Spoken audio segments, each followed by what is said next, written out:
अस्सलाम वालेकुम स्टूडेंट। आज हमारी फर्स्ट वीडियो है। तो सबसे पहले हम अपनी फर्स्ट वीडियो के अंदर स्टडी करेंगे कि ओम्स लॉ क्या होता है।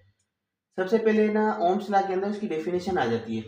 ठीक है, तो ओम्स लॉ की डेफिनेशन क्या कहती है कि ओम्स लॉ से डेट ओम्स लॉ कहता है कि if we increase the voltage, अगर हम वोल्टेज को बढ़ाएंगे तो द करंट इंक्रीज, तो करंट इंक्रीज होगा, करंट भी बढ़ेगा। And if we increase the resistance, अगर हम रेजिस्टेंस को बढ़ाएंगे तो करंट डिक्रीज होगा। ठीक है, अब इसकी जनरल इक्वेशन होती है V is equal to I R. ये ओम्स लॉ की जनरल इक्वेशन है। अब इसमें हमारे पास तीन तीन चीजें मिली हुई है। V माने वोल्टेज, ठीक है, I माने करंट और R माने रेजिस्टेंस। अब देखिए, हमने ये तो समझ लिया कि ओम्स लॉ क्या होता है, क्या डेफिनेशन होती है इसकी।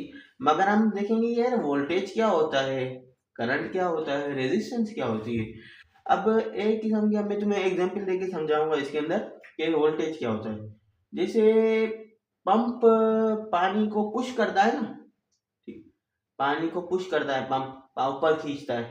ठीक है, इसी तरीके से जो हमारे पास इलेक्ट्रॉन होते हैं उनको वायर में जो फ्लो करता है, उनको जो पुश करता है वायर में फ्लो होने के लिए, वो होता है वोल्टेज। सही है, हम समझ गए कि वोल्टेज क्या होता है। अब करंट क्या होता है।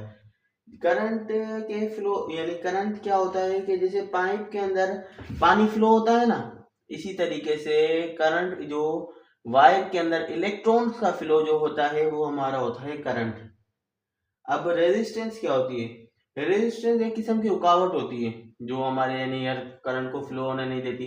जैसे एक किस्म के लिए भाई हम समझें कि कोई पाइप है हमारे पास, एक छोटा पाइप है साइज का, यानी उसका जो डायामीटर है वो कम है। ठीक है, दूसरे का डायामीटर ज्यादा है। जिसका डायामीटर कम होगा ना उसमें से पानी कम आएगा। ठीक है, और जिसका डायामीटर ज्यादा होगा उसमें से पानी ज्यादा आएगा। यही रेजिस्टेंस है, रुकावट जो हमारे पास रुकावट होती है ना। जैसे भाई पाइप का साइज छोटा है तो उसमें से पानी कम आ रहा है। इसी तरीके से वायर के अंदर भी उसकी कुछ रेजिस्टेंस होती है, रुकावट होती है। ये हम आगे चल के पढ़ेंगे। अब हमारे पास रिलेशन आ जाता है वोल्टेज और करंट के दरमियान। तो सिंपली इनके जो दरमियान जो रिलेशन होता है ना, वो क्या होता है कि ओम्स लॉ के अंदर कि अगर हम वोल्टेज बढ़ाएंगे तो करंट भी बढ़ेगा।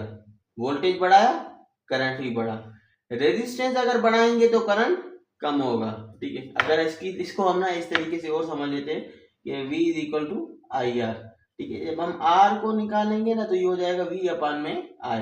अब इसके साथ ये कैसे आ गया, इनवर्सली में आ गया, और R के साथ रेजिस्टेंस क्या आ गया, डायरेक्टली में आ गया। ठीक है, अगर हम वोल्टेज को बढ़ाएंगे तो करंट भी इंक्रीज, अगर हम रेजिस्टेंस को बढ़ाएंगे तो करंट डिक्रीज।